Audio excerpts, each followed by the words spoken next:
For those with a serious or terminal illness or disability, Canadian courts, lawmakers, and culture say there are only two options: a slow, painful death or a quick, easy, assisted suicide. But there is a third option. Join us as we investigate the palliative care alternative and why Canadians should be choosing it.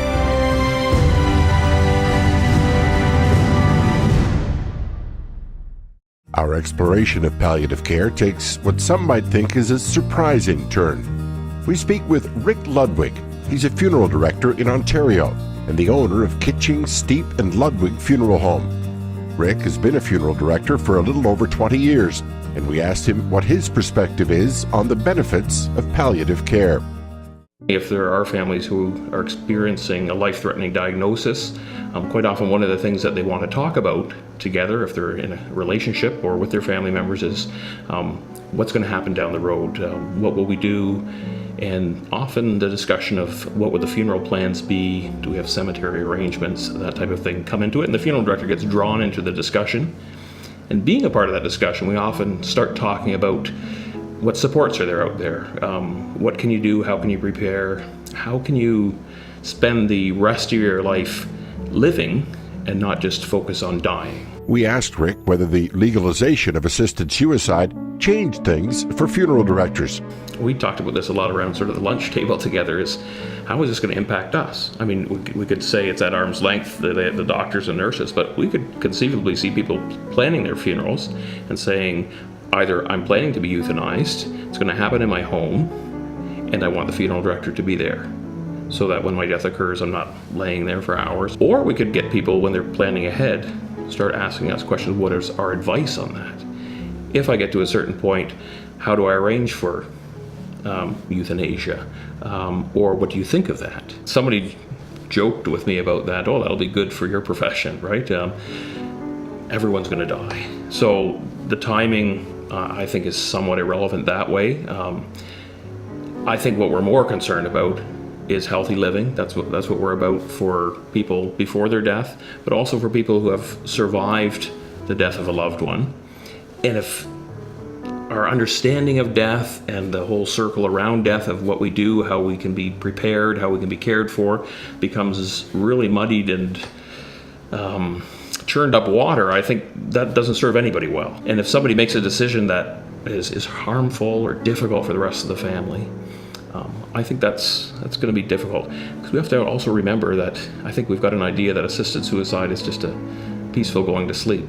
I don't think in many cases it will be. And with a family gathered around to witness something like that, may do more harm than good. We have to be honest. Death is never dignified. We weren't created to die. Death as the last enemy, there's no dignity in death itself. I think what we want to look more at is that how do we affirm life, and how do we affirm life after death, hope for the future, even the fact that we're made in the image of God, so even though our bodies are overcome by death, they're not lost in the sense that Christ claimed us in life and death, body and soul. So there's a victory that's happened, that's conquered that. And so in many ways, a Christian funeral is a testimony to that. It doesn't say that that death wasn't awful, because it is. But death has conquered, and there's something to look forward to. It's clear that as part of his profession, Rick has had decades of experience in effectively confronting grief.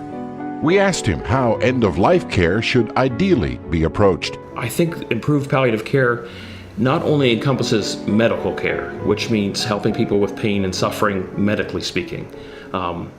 There's so much that has to do with emotionally, spiritually, and good palliative care often encompasses that. It creates opportunities for pastoral caregivers to be part of it. Even people, just social workers, people to help communication around the fact that someone is dying. There's a time and opportunity to really hold tightly together, but in that time also a way to start to figure out, how do we let go? How do we confront the reality that this isn't going on forever? but not giving up in the same time. So there's this real sort of delicate balance. I can give a good anonymous example. In the community, we have a gentleman who has been struggling with ALS for a number of years now. And with the doctor's advice, his wife has reached out to the funeral home, to our bereavement counselor, and she's been seeing her regularly to help deal with the difficult emotions about that, because what happens in a situation like that is there are many deaths along the way in the relationship. Maybe your physical relationship, maybe how you're able to communicate with each other. And each of these things has its own sense of grieving, inadequacy, frustration, that it's very difficult to navigate on your own. And having someone who has a sensitivity to that, speaking into your life, encouraging you, creates some great opportunities even for those people together to experience that together and not just feel the tension around it, but really come to understand each other and still show each other in different ways how they love each other. It would help if there was good palliative care available across the board, right? So that we could, with confidence, to say there's great support out there for you. Maybe you're not aware of it, and even maybe cite some examples for them of other people we know that have really lived well even during their illness, with good support, and that they didn't have to despair looking forward. And that, one step at a time, that there could be good days still, and that they would, with that support, learn to live that out. Somewhere in there, somebody's got to talk to people, and we have to start understanding as a culture, what are we embracing on the one hand, and is that what it's all about? Is death really the escape? In the Christian perspective, is death is the last enemy? Beyond death, there's something to look forward to, if you believe.